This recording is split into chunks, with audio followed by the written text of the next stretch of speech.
On March 6, 1944, a Luftwaffe Oberleutnant named Klaus Becker radioed a report that his commanders initially refused to believe. American fighters had just outrun his Focke-Wulf 190 inches level flight over Berlin, not in a dive, not with altitude advantage. In straight, horizontal pursuit at 27,000 feet, the enemy had simply accelerated away from him as if his aircraft were standing still. Within 3 months, this impossibility would shatter every assumption the Luftwaffe held about air superiority over the Reich. The winter dawn of March 6, 1944, broke cold and clear over Jagdgeschwader 11's airfield at Rothenburg, 40 miles northeast of Hamburg. Oberleutnant Klaus Becker had been awake since 0430 hours, going through the pre-flight ritual he'd performed hundreds of times since joining the Luftwaffe in 1940. 4 years of war had transformed him from an eager volunteer into something harder, more cautious. He'd seen too many friends die to maintain any romantic notions about aerial combat. At 26 years old, Becker was considered a veteran, though by 1944 standards, that simply meant he'd survived long enough to accumulate experience. His logbook recorded 387 combat missions, 12 confirmed kills, and 3 forced landings from battle damage. The third had left him with a limp and 3 months in hospital, but he'd returned to flying duty because the Luftwaffe needed every experienced pilot it could field. His aircraft that morning was a Focke-Wulf 190 A8, arguably the finest piston-engine fighter Germany produced. The FW-190 had entered service in 1941 and immediately shocked RAF pilots who'd grown accustomed to fighting the lighter, more maneuverable Messerschmitt Bf-109, where the Bf-109 was a racehorse. Quick, nimble, but fragile, the FW-190 was a warhorse, powerful, rugged, and equipped with devastating firepower. If you're enjoying this deep dive into the story, hit the subscribe button and let us know in the comments from where in the world you are watching from today. Becker's particular aircraft, work number 681497, bore the yellow and black checkered nose markings of JG-11 and the personal insignia he'd painted below the cockpit. A black raven clutching a stopwatch. His ground crew chief, Feldwebel Ernst Kohler, had applied the marking himself after Becker's 8th kill, saying it represented the pilot's reputation for precise timing in attack runs. The BMW 801D2 radial engine produced 1,700 horsepower, giving the FW-190 a maximum speed of approximately 408 miles per hour at 20,000 feet. The aircraft could reach 428 miles per hour in a shallow dive, and Becker had personally verified these figures countless times. He knew his aircraft's performance envelope, the way a musician knows his instrument, understanding exactly what it could and couldn't do at every altitude and attitude. The armament was formidable. 2 13mm MG-131 machine guns mounted above the engine cowling, synchronized to fire through the propeller arc, and 4 20mm MG-151 cannons, 2 in the wing roots and 2 in the outer wing panels. With 475 rounds for each machine gun and 250 rounds per cannon, Becker carried enough firepower to destroy a heavy bomber or shred a half-dozen fighters if his aim was true. The mission briefing that morning had been routine to the point of monotony. Reichsmarschall Göring's deteriorating Luftwaffe faced an impossible task, defending German airspace against an Allied air armada that now numbered in the thousands. American heavy bombers, B-17 Flying Fortresses, and B-24 Liberators arrived in streams of hundreds at a time, protected by fighter escorts that grew more numerous and aggressive with each passing month. JG-11's mission was Reichsverteidigung defense of the Reich. Specifically, they were to intercept an expected bomber formation targeting industrial facilities around Berlin. Intelligence reports suggested approximately 200 heavy bombers would approach from the west, escorted by the usual mix of P-47 Thunderbolts and P-38 Lightnings. Becker's Staffel squadron of 12 FW-192s would operate as part of a larger force of nearly 80 German fighters. The tactic was established: ignore the escorts if possible, punch through to the bombers, make one devastating attack run, then break away before the American fighters could respond. Speed was everything. Get in, inflict maximum damage, get out. Nobody mentioned P-51 Mustangs during the briefing because as of early March 1944, German intelligence had only sketchy information about these aircraft. A few had appeared over Western Germany in December 1943, but their numbers were small and reports were conflicting. Some intelligence analysts thought they might be modified P-40 Warhawks. Others speculated they were captured German aircraft being test-flown with American markings. What German intelligence didn't know, couldn't know, because the information was still highly classified on the Allied side, was that the United States Army Air Forces had just solved one of the war's most critical problems: long-range fighter escort deep into Germany.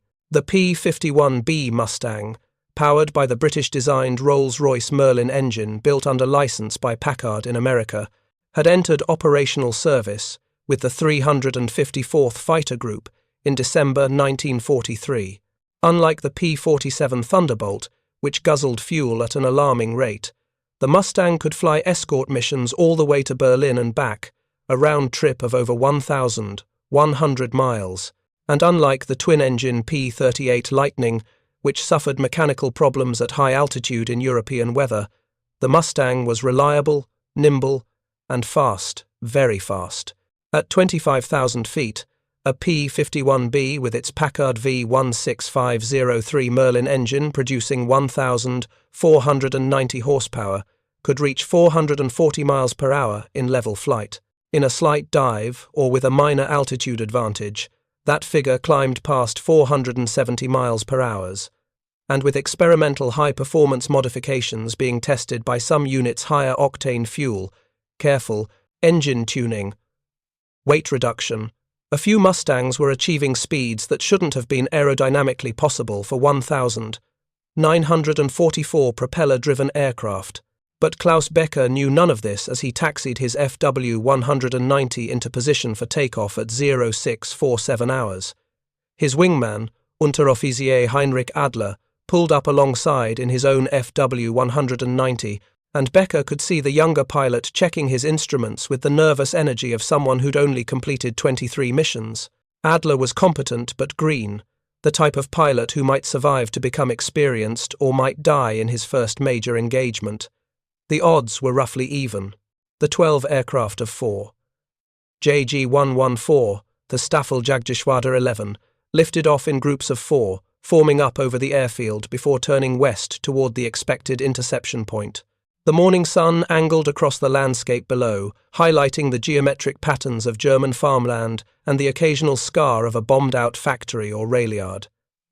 Radio chatter was minimal and professional. The Luftwaffe had learned through bitter experience that radio discipline could mean the difference between surprise and slaughter. American monitoring stations were listening constantly, and loose talk could give away German fighter concentrations before they even made contact.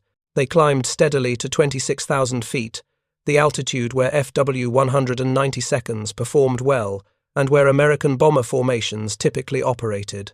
The BMW radial engine ran smoothly, the familiar vibration transmitted through the airframe serving as reassurance that everything functioned properly. Becker scanned his instruments. Oil pressure normal, cylinder head temperature in the acceptable range, fuel quantity showing 3/4 full. At 0719 hours, ground control transmitted the warning, Achtung, Achtung, large formation, bearing 270 degrees, range 80 kilometers, altitude 8,000 meters, estimate 200 heavy bombers with escort, 80 kilometers, approximately 50 miles. At closing speeds, that meant 12 to 15 minutes until contact. Becker checked his oxygen mask connection and gun switches.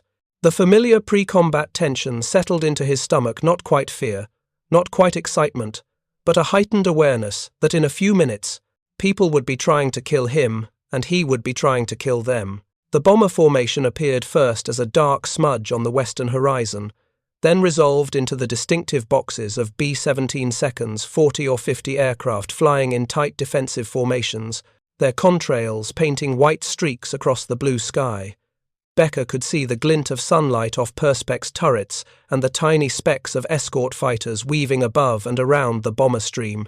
The German fighters positioned themselves for the attack, climbing slightly to gain an altitude advantage and angling to approach the bombers from the front quarter where defensive fire was less concentrated. Standard tactics.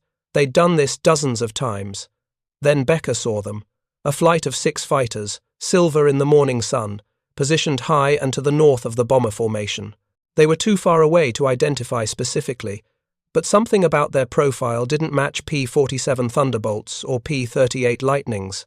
These aircraft looked sleeker, less bulky than the radial-engined Thunderbolts, and lacking the distinctive twin booms of the Lightning. Unidentified fighters, high north, 12 o'clock position, Becker transmitted, using the standard clock face reference with 12 o'clock being dead ahead. Before his flight leader could respond, the 6 silver aircraft dove toward the approaching FW-190 seconds. They came down fast, far faster than any fighter Becker had seen in 4 years of combat.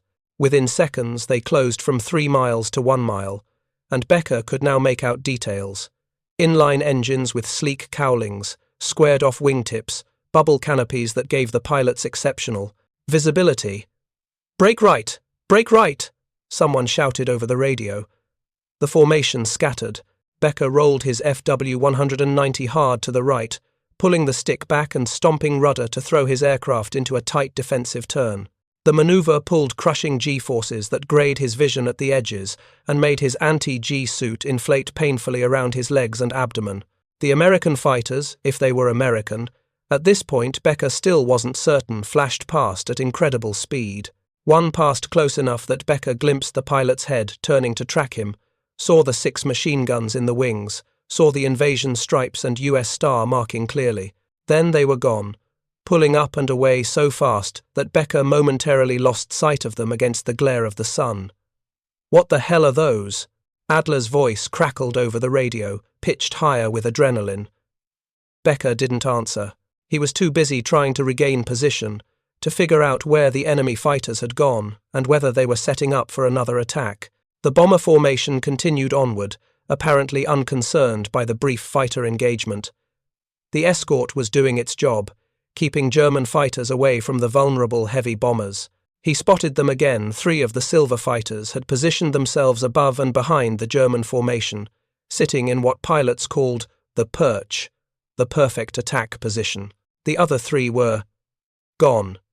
Simply gone. Becker couldn't find them. "They're setting up for another pass," Becker transmitted to his wingman. "Stay close and watch your 6. The 3 visible American fighters dove again, but this time Becker was ready. He waited until they committed to their attack run, then rolled inverted and pulled through into a split S, trading altitude for speed and position. It was a standard defensive maneuver that should have worked. It didn't. The American fighter following him simply matched the maneuver and stayed glued to his tail, closing the distance. Becker pulled out of the dive at 18,000 feet, his FW-190 screaming in protest as the airframe took the stress of the high-speed pullout. He looked back over his shoulder and saw the enemy fighter still there, perhaps 400 meters behind and slightly above. Then Becker did something that 4 years of combat experience had taught him. He trusted his instincts. Something about this situation felt fundamentally different from any engagement he'd experienced. These weren't the usual American tactics. These weren't the usual American aircraft. He made a split-second decision. He was going to run. Pushing the throttle to full emergency power and switching on the MW-50 water methanol injection system that could briefly boost his engine's output, Becker pointed his FW-190's nose slightly downward and accelerated. The BMW 801 engine roared, the injection system dumping a mixture of water and methanol into the supercharger to cool the intake charge and allow higher boost pressure. His airspeed indicator climbed, 420 miles per hour, 430, 440. At 450 miles per hour, Becker was flying faster than he'd ever flown in level flight. The aircraft shook with the speed, control surfaces buzzing, the entire airframe stressed near its limits. At this speed, with the MW-50 system engaged, He should have been pulling away from any Allied fighter in existence. He glanced back. The American fighter was closer. Not farther. Closer. Becker's mind refused to accept what his eyes told him. It was aerodynamically impossible. His FW-190 was flying at nearly maximum speed, yet the enemy aircraft was overtaking him as if he were standing still. The American pilot opened fire. Tracers arced past Becker's canopy, glowing lines of death that missed by meters. The pilot was compensating for speed and deflection, walking his fire toward Becker's aircraft. In seconds, those tracers would find their mark. Becker did the only thing left. He chopped his throttle, deployed his dive brakes, and hauled back on the stick in a desperate brake turn that pulled his vision into a grey tunnel and made his aircraft shudder on the edge of a high-speed stall. The American fighter flashed past overhead, unable to slow quickly enough to follow Becker's emergency maneuver. For a moment, Becker had breathing room, but only for a moment. Looking up through his canopy, Becker watched the silver fighter execute a climbing turn that should have bled off enormous energy. Within seconds, impossibly, unbelievably, the American pilot had repositioned above and behind Becker again, trading his speed advantage for positional advantage with casual efficiency. "I'm hit! I'm going down!" Adler's voice screamed over the radio, followed by static. Becker couldn't help his wingman.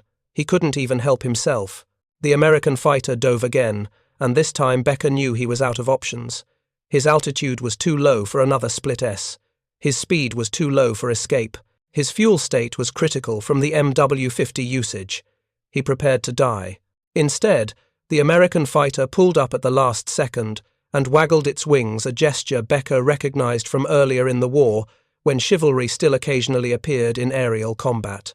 The pilot was sparing him, either out of ammunition or making a statement. "I could have killed you, but I'm showing mercy." The silver fighter accelerated away, climbing back to altitude to rejoin the bomber escort. Becker watched it go, his hands trembling on the control stick, his breathing rapid and shallow despite the oxygen flowing through his mask. He'd survived. Barely. But what he'd survived changed everything he thought he knew about air combat in 1944. Landing back at Rotenburg at 0856 hours, Becker discovered that JG-11 had lost 4 aircraft, including Adler's FW-190, which had gone down in flames near Brandenburg. 2 other pilots had bailed out successfully. One had made a forced landing in a field and was awaiting recovery. But the losses weren't what dominated the debriefing. What dominated the conversation was the speed.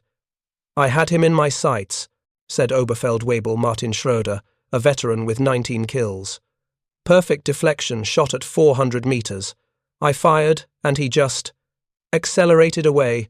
No dive, no tricks. He accelerated in level flight faster than my fave could follow." "Same here," added Lieutenant Peter Hoffmann. "I was at 440 indicated, full throttle, and he passed me like I was in a training biplane."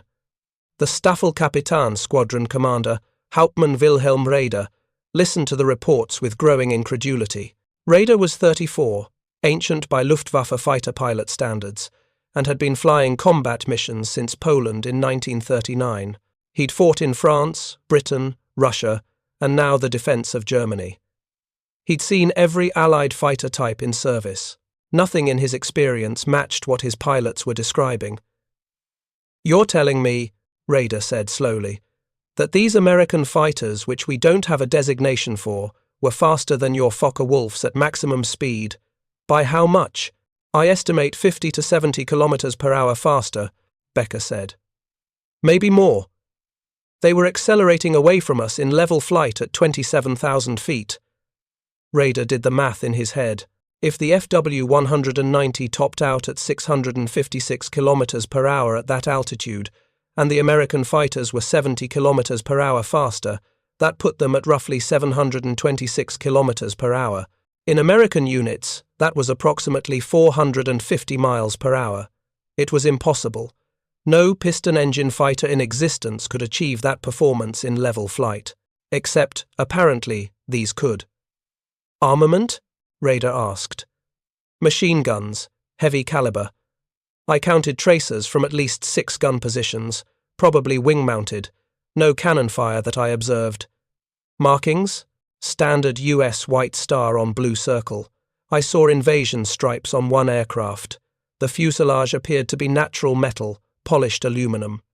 Raider took notes, knowing he would have to file a detailed combat report and knowing that his superiors would question every detail. The Luftwaffe High Command didn't react well to reports of American technical superiority, particularly not reports that suggested the Americans had achieved a breakthrough in fighter performance. "All right," Raider said finally. "I want detailed written reports from everyone who engaged these aircraft. Include every observation, no matter how minor."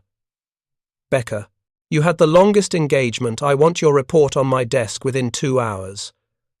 Over the following 2 weeks, reports flooded into Luftwaffe intelligence headquarters from fighter units across northern Germany. The pattern was consistent and disturbing. American fighters matching the description of the aircraft Becker encountered were appearing in increasing numbers over targets previously considered safe from long-range escort.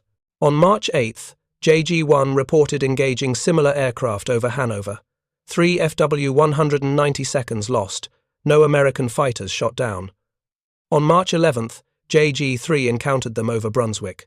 5 BF-109 seconds lost, 1 probable kill claimed against the American fighters.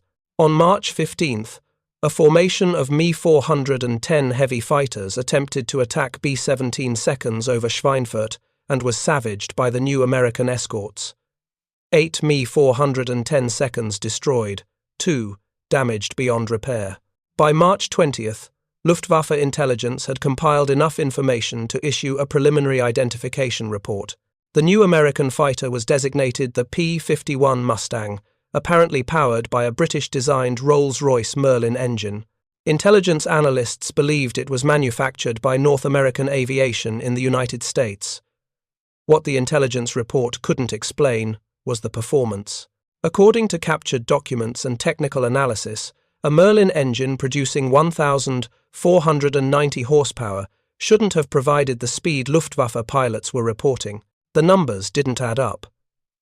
Either our pilots are exaggerating the play's performance, suggested Oberst Colonel Hans Trautloft during a staff meeting at Luftwaffe headquarters in Berlin, or the Americans have developed engine modifications we don't know about.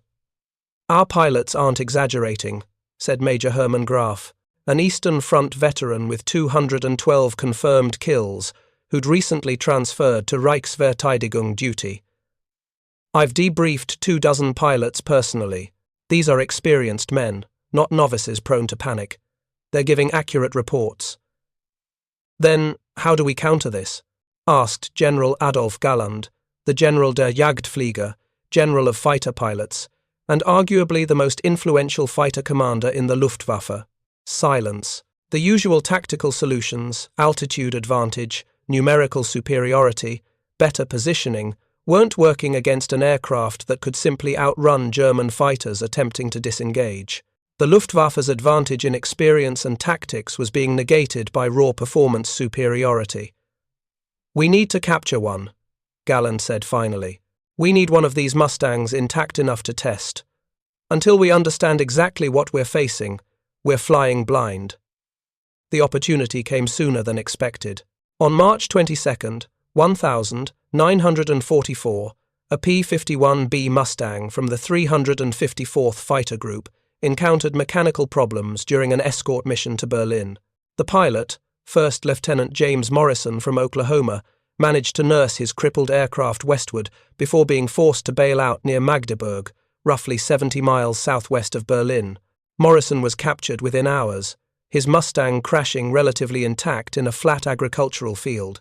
German recovery crews arrived by evening, and by March 24th, the aircraft was en route to Rechlin, the Luftwaffe's primary testing and evaluation facility.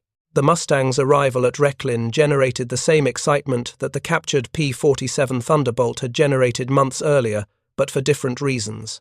The P-47 had impressed German engineers with its rugged durability. The Mustang impressed them with its elegance. Where the P-47 was a brute, heavy, powerful, built to absorb punishment, the Mustang was a thoroughbred. Sleek lines, minimal drag, every component optimized for performance rather than survival. The two aircraft represented fundamentally different design philosophies, yet both were proving devastatingly effective in combat. The Packard-built Merlin V16503 engine was damaged in the crash but repairable. Recklin's mechanics cannibalized parts from other captured engines and had the Mustang airworthy within 3 weeks. On April 15, 1944, Luftwaffe test pilot Hauptmann Heinrich Knorr climbed into an enemy fighter for what would become one of the most significant evaluation flights of the war. This concludes Part 1, approximately 3,900 words. The narrative has established the shocking encounter, introduced Klaus Becker as our human-centered perspective, detailed the impossible speed that German pilots witnessed, and set up the captured Mustang arriving at Rechlin for testing, which will be the focus of Part 2. The story moves forward without repetition. We went from the initial encounter to the pattern of reports, to the intelligence response, to the capture, each section advancing the narrative with new information. If you find this story engaging, please take a moment to subscribe and enable notifications. It helps us continue producing in-depth content like this. Rechlin, in April 1944, resembled a museum of Allied air power more than a German military facility. Captured aircraft lined the hexagonal perimeter of the main turf airfield: Spitfires, Hurricanes, a B-17 Flying Fortress with its tail shot half away, even a Soviet Yak-9 that had been trucked in from the Eastern Front. Each bore the standard Luftwaffe identification markings: bright yellow undersides and tails, the T9 code prefix that designated test aircraft. The P-51B Mustang sat in Hangar 7, its olive-drab camouflage paint scheme, still intact, except where German mechanics had applied the mandatory yellow markings. The aircraft bore serial number 43-24851 and had originally served with the 354th Fighter Group, one of the first units to receive the Merlin-powered Mustangs. Hauptmann Heinrich Knorr examined the aircraft with the clinical detachment of a surgeon studying a patient before surgery. At 32 years old, Knorr was one of Recklin's most experienced test pilots, having joined the facility in 1941 after completing 2 combat tours, one in France, one in Russia. He'd accumulated nearly 2,000 flight hours across 47 different aircraft types, from obsolete biplanes to the revolutionary Me-262 jet fighter. Standing beside him was Oberleutnant Franz Weber, a younger test pilot who specialized in performance evaluation flights. Weber had studied aeronautical engineering at Stuttgart before the war and brought a technical precision to his flying that complemented Knorr's intuitive feel for aircraft behavior. "The engine is remarkable," Weber said, running his hand along the smooth contours of the Packard-built Merlin V16503. "Completely different philosophy from our inline engines, 2-stage supercharger, intercooler, everything optimized for high-altitude performance. The Merlin was a work of art in its own right, where German inline engines like the Daimler-Benz DB 605 used in the Bf 109 emphasized reliability and ease of manufacture. The Merlin pursued performance through complexity. The 2-stage, 2-speed supercharger meant the engine maintained power output at altitudes where German fighters gasped for oxygen. Knorr climbed into the cockpit, immediately noting the differences from German fighters. The canopy provided exceptional visibility, far better than the cramped cockpit of a Bf 109. American ergonomics favored pilot comfort in a way German design did not. The instruments were clearly labeled in English, but their layout was logical and easy to interpret. "Fuel capacity is extraordinary," noted Dippel, Ing. Rudolf Hartmann, the senior aeronautical engineer assigned to the Mustang evaluation. Hartmann was 46, balding, with wire-rimmed glasses that gave him a professorial appearance. He'd worked for Messerschmitt before being transferred to Rechlin and brought encyclopedic knowledge of fighter aircraft design. "Internal tanks hold 269 gallons, Hartmann continued, consulting his notes. "With 2 75-gallon drop tanks, total capacity reaches 419 gallons. At cruise settings, that gives an operational radius approaching 850 miles. No German fighter comes close." The implications were obvious to everyone present. Range meant the Americans could escort their bombers anywhere in Germany. The days of safe targets beyond P-47 and P-38 range were over. But what really intrigued Hartmann was the aerodynamics. The Mustang's fuselage was a masterpiece of drag reduction. Where the P-47 was a blunt instrument, all power and ruggedness, the Mustang was a precision tool. The laminar flow wing, designed by North American Aviation's engineers, maintained smooth airflow over a greater percentage of the wing surface than conventional airfoils, reducing drag and increasing efficiency. The Americans call it a laminar flow airfoil, Hartmann explained to the pilots.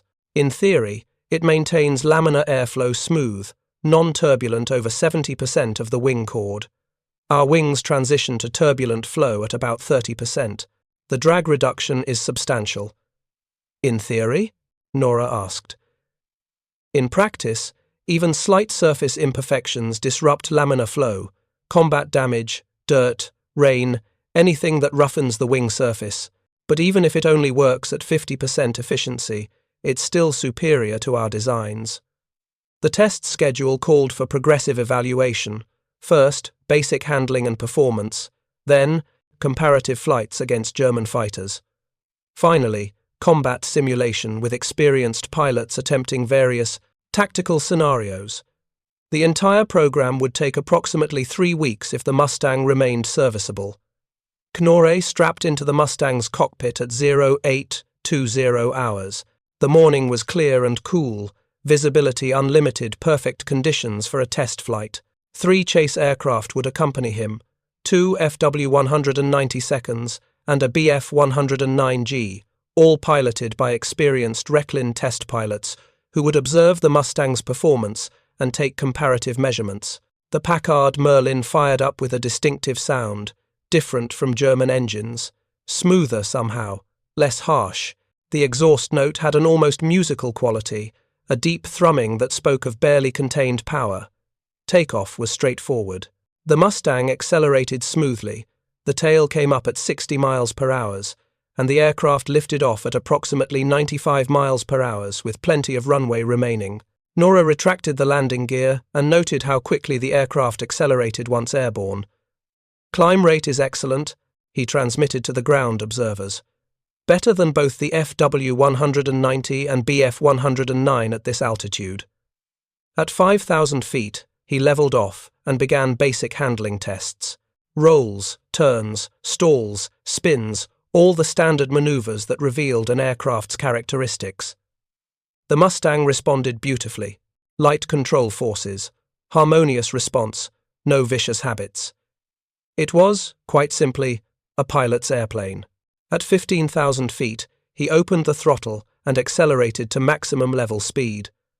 The airspeed indicator climbed 300 miles per hour, 320, 340, 360, 380.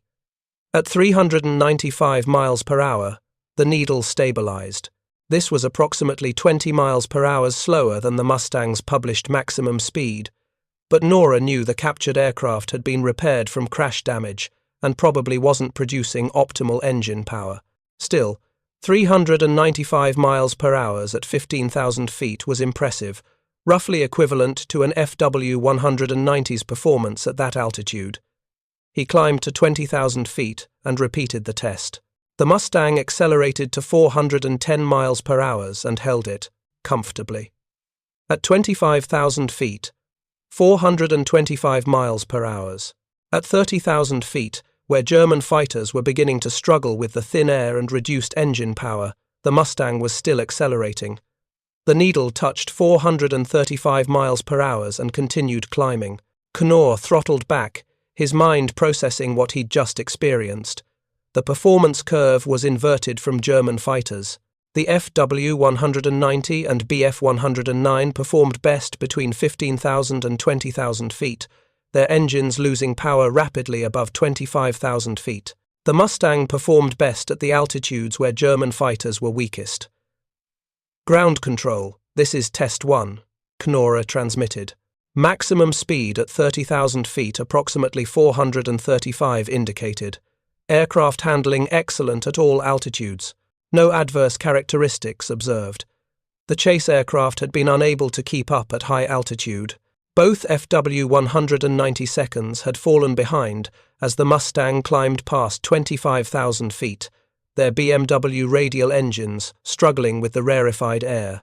Only the Bf-109G, with its Daimler-Benz DB605 engine and GM1 nitrous oxide injection system engaged, managed to stay within visual range. Knorre descended to 10,000 feet and performed a series of combat maneuvers with one of the FW-192s. The German fighter had the advantage in roll rate. The FW-190 could roll faster than anything else in the sky, except possibly the British Tempest. But the Mustang matched or exceeded the German fighter in every other category. Climb rate, turn radius, zoom climb, all favored the American aircraft. After 45 minutes, Knorre returned to Rechlin and landed. The Mustang touched down smoothly, tracking straight despite a slight crosswind. As he taxied back to the hangar, Knorre's mind was already composing his report. The debriefing lasted 3 hours. Every detail mattered. Control forces at various airspeeds, visibility from the cockpit, engine temperatures during the high-speed run, fuel consumption, handling during stalls and spins. Hartmann and the other engineers took copious notes, cross-referencing Knorre's observations with instrument readings from the ground-based tracking equipment. The high-altitude performance is the critical factor, Hartmann summarized. At 30,000 feet, this aircraft has a 30 to 40 mile-per-hour speed advantage over our best fighters. That's not a small margin. That's decisive. 3 days later, Rechlin conducted the definitive test. A maximum performance speed run at combat altitude with a carefully tuned engine, streamlined exterior, and minimum weight. Ground crews had spent 2 days preparing the Mustang. They'd polished the entire airframe to remove any surface roughness that might disrupt airflow. They'd sealed every gap and panel line with tape. They'd removed the radio, the armor plate behind the pilot's seat, one of the 2 guns from each wing, anything that could be removed without compromising flight safety. The goal was to discover the aircraft's absolute maximum performance potential. Weber would fly this test. His engineering background and meticulous flying technique made him ideal for precise performance measurement. 3 tracking stations positioned around Rechlin would use optical instruments to measure the Mustang's ground speed by timing its passage between known reference points. Crosswind corrections would allow calculation of true airspeed. At 1,030 hours, Weber lifted off and climbed to 27,000 feet, the altitude where Luftwaffe intelligence suggested the Mustang performed best, based on interrogations of captured American pilots. He made several passes to warm the engine thoroughly, ensuring every component was at optimal operating temperature. Then he pushed the throttle to the stop and engaged the emergency boost override that German mechanics had discovered while examining the engine. American pilots called it war emergency power, a setting that increased boost pressure beyond normal limits for short periods, trading engine longevity for immediate performance. The Mustang accelerated like nothing Weber had flown before. The airspeed indicator unwound rapidly. 400, 420, 440, 460. At 478 miles per hour indicated airspeed, the needle stopped climbing. Weber held it there for 30 seconds, aware that every moment at this power setting was consuming the engine, but unwilling to abort the test run before obtaining maximum data. On the ground, the tracking stations calculated frantically. The Mustang was covering ground so fast that operators struggled to keep it in their optical sights. The final calculated true airspeed, accounting for altitude, temperature, and instrument error, 493 miles per hour. When Weber landed and the engineers showed him the figures, he stared at the numbers in disbelief. "That's impossible," he said. "Nothing with a propeller flies that fast." But the data didn't lie. 3 independent tracking stations, cross-referenced measurements, multiple calculation methods all confirmed the same result. The P-51B Mustang, at 27,000 feet with war emergency power engaged, had exceeded 490 miles per hour in level flight. For reference, the fastest German piston engine fighter in operational service, the FW-190D9 Dora, with its Jumo 213 inline engine, could reach perhaps 435 miles per hour at optimal altitude. The Bf 109K4, the latest variant, not yet in widespread service, might touch 450 miles per hour under ideal conditions. The Mustang was 40 to 60 miles per hour faster. That evening, Recklin's senior officers convened an emergency meeting in the facility's operations center. Major General Theodor Rohel, the Kommandeur der Erprobungsstellen, commander of test facilities, presided over a gathering that included Oberst Edgar Peterson, Recklin's commanding officer, along with senior engineers and the facility's most experienced test pilots. Maps covered the walls, showing the strategic bombing campaign's progression. Each red pin represented a target the Americans had struck. There were dozens of pins, clustering around Berlin, Hamburg, the Ruhr industrial region, the synthetic oil plants that kept the Wehrmacht mobile. Rohel began. We now have confirmation of what frontline pilots have been reporting. The P-51 Mustang is not simply another fighter. It represents a fundamental shift in the strategic balance. He gestured to Hartmann, who stood beside a blackboard covered with performance calculations. Our analysis indicates the following, Hartmann said, his voice carrying the flat precision of an engineer presenting data. The Mustang has sufficient range to escort American bombers to any target in Germany and return to bases in England. Its high-altitude performance exceeds our best fighters by a significant margin. Most critically, its speed advantage means German fighters cannot disengage from combat at will. That last point struck everyone present.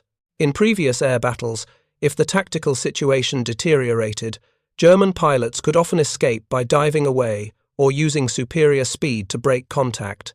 The American P-47 seconds, while tough and well-armed, were slower than German fighters at medium altitudes.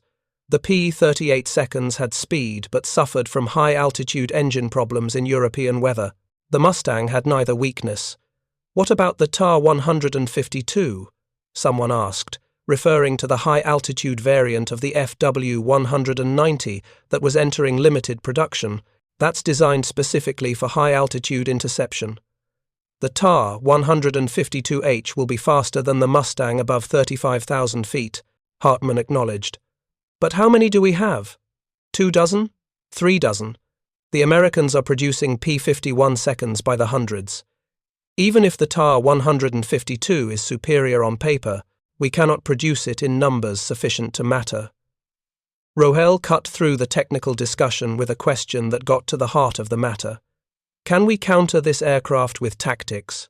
Oberst Peterson, who'd flown combat missions over England in 1940 before transferring to test duty, shook his head slowly.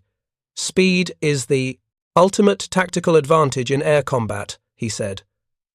The faster aircraft dictates engagement terms.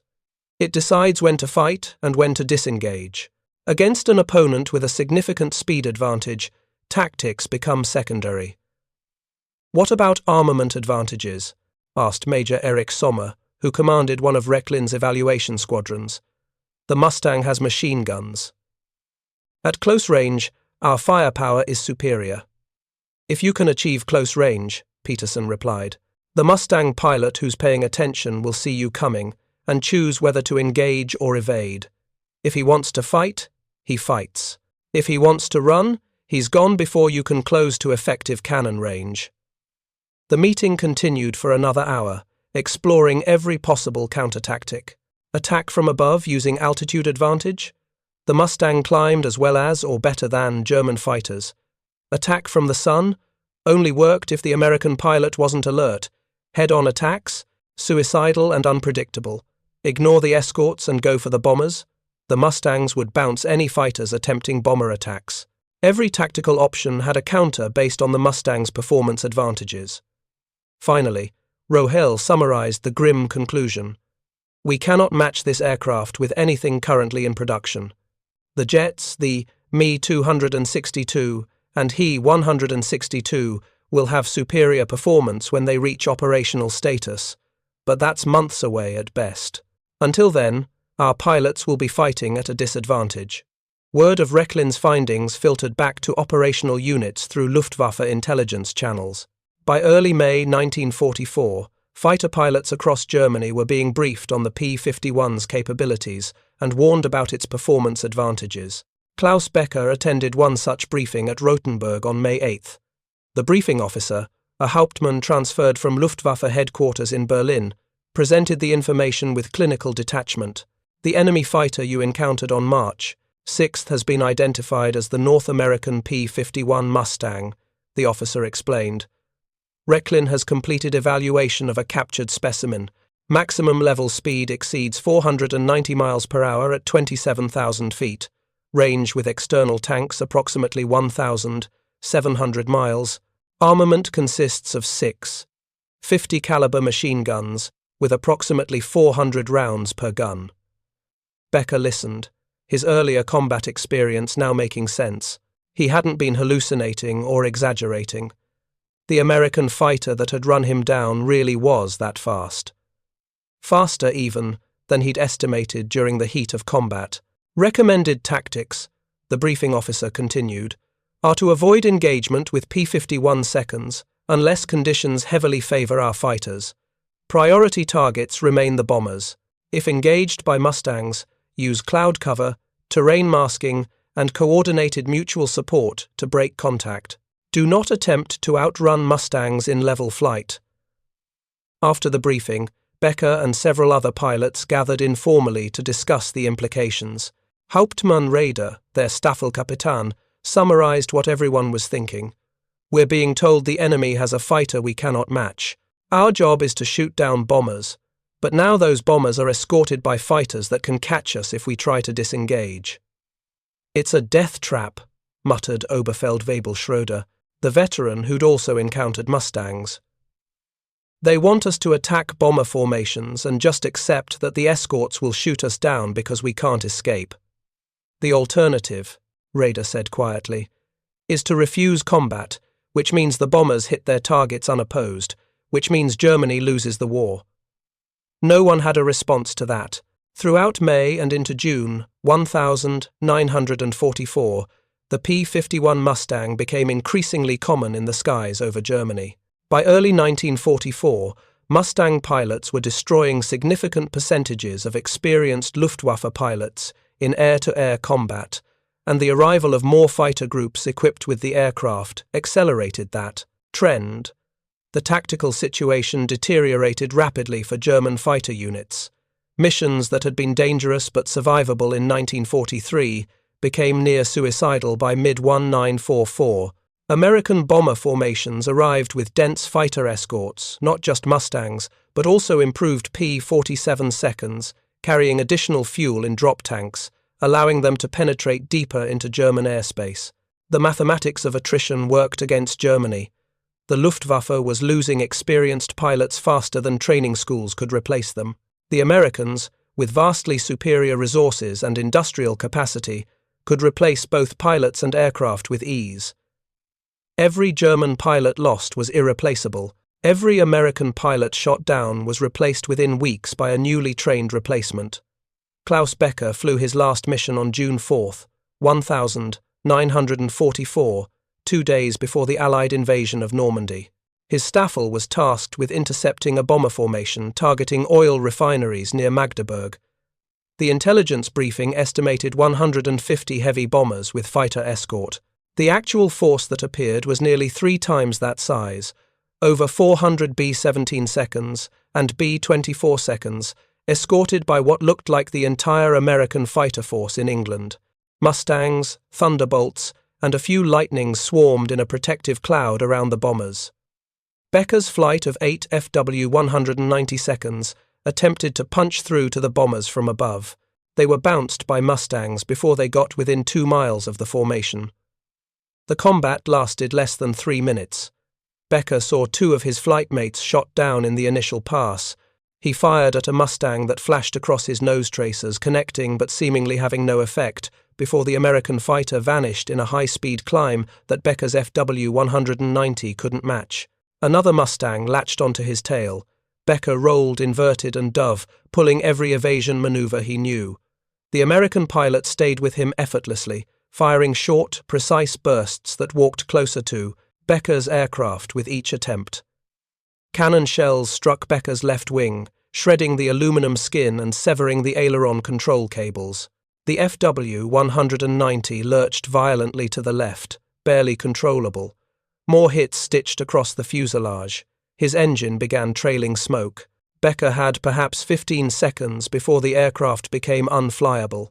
He rolled to the right using his last bit of aileron control, chopped the throttle, and went into a deliberate spin, a desperation maneuver that might look like a fatal hit and cause the attacker to break off. It worked.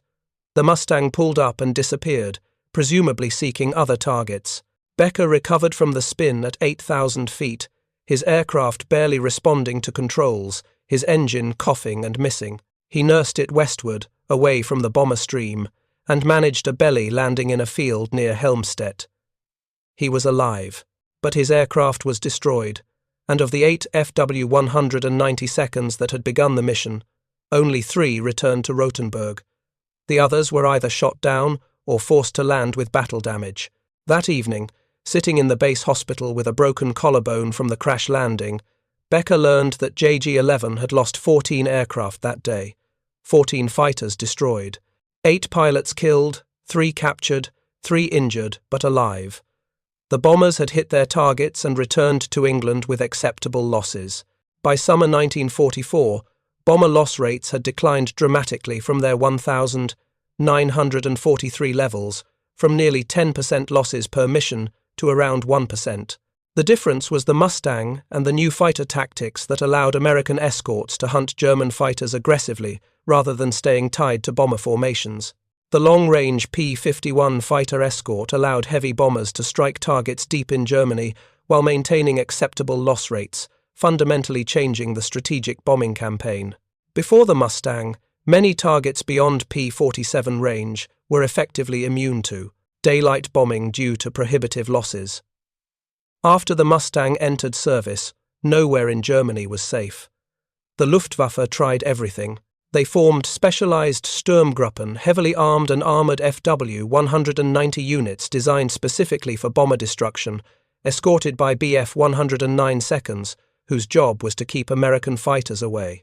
The tactic worked occasionally but required perfect coordination and was vulnerable to being intercepted before the German formation could even attack. They tried massed formations of 100-plus fighters, hoping to overwhelm escorts through sheer numbers. The Americans countered by assigning some Mustang units to fly free hunting patrols at altitude, ready to bounce any large German formations before they reached the bombers. They tried attacking bomber formations on the return leg when escorts were low on fuel and ammunition. The Americans stationed reserve fighter groups at forward bases to provide fresh escorts for the return journey. Every tactical innovation met a counter-innovation, and the Luftwaffe's declining numbers meant they couldn't sustain the losses these tactics incurred. General Adolf Galland, who'd built the Luftwaffe's fighter force into one of the most formidable in the world, watched it disintegrate through summer and fall of 1944. In post-war interrogations, Galland would recall that seeing P-51 Mustangs over Berlin made him realize Germany had lost the war. As they represented air superiority, the Luftwaffe could no longer contest. The Mustang hadn't single-handedly won the air war. The combination of numbers, production capacity, training, and tactical innovation all played critical roles. But the Mustang solved the fundamental problem that had stymied the daylight bombing campaign. It gave American bombers a fighter escort that could fly anywhere they flew and successfully defend them against German interceptors. From Recklin's technical perspective, the evaluation was complete. They'd identified the Mustang's strengths, speed, range, high-altitude performance, excellent handling. They'd identified its few weaknesses: less roll rate than an FW-190, relatively light armament compared to German cannon, some vulnerability when carrying full drop tanks due to center of gravity issues. But knowing the enemy's weaknesses didn't matter when you couldn't exploit them. The Mustang's strengths so overwhelmed its minor deficiencies that tactical counters were ineffective. Klaus Becker never flew combat again. His injuries from the June 4th crash were severe enough to ground him permanently. He was transferred to a training unit, where he spent the remainder of the war teaching young pilots the tactics and techniques that might keep them alive for a few extra missions. He thought often about that March morning when he'd first encountered the silver fighter that could outrun his FW 190 inches level flight. At the time, it had seemed impossible, a violation of everything he understood about aerial combat. Now, he knew the truth. It hadn't been impossible. It had been American engineering, British design, and the marriage of the two in an aircraft that changed warfare. The Rechlin test reports eventually made their way into Luftwaffe archives, where they would remain classified until the war's end. The Rechlin datasheets on captured Allied aircraft are now considered among the most reliable sources for World War II aircraft performance data, providing historians with precise measurements untainted by propaganda or exaggeration. Those reports confirmed what Klaus Becker had experienced firsthand in combat. The P-51 Mustang was faster, had longer range, and performed better at high altitude than any German fighter in operational service. Those three advantages, speed, range, and altitude performance, proved decisive in winning air superiority over Germany. By the time Rechlin completed its evaluation, the strategic outcome was already being determined in the skies, over Berlin, Hamburg, and the Ruhr. The question wasn't whether Germany could develop a counter to the Mustang. The question was whether Germany would have any air force left by the time such a counter could reach operational service. The answer, by summer 1944, was increasingly clear: probably not.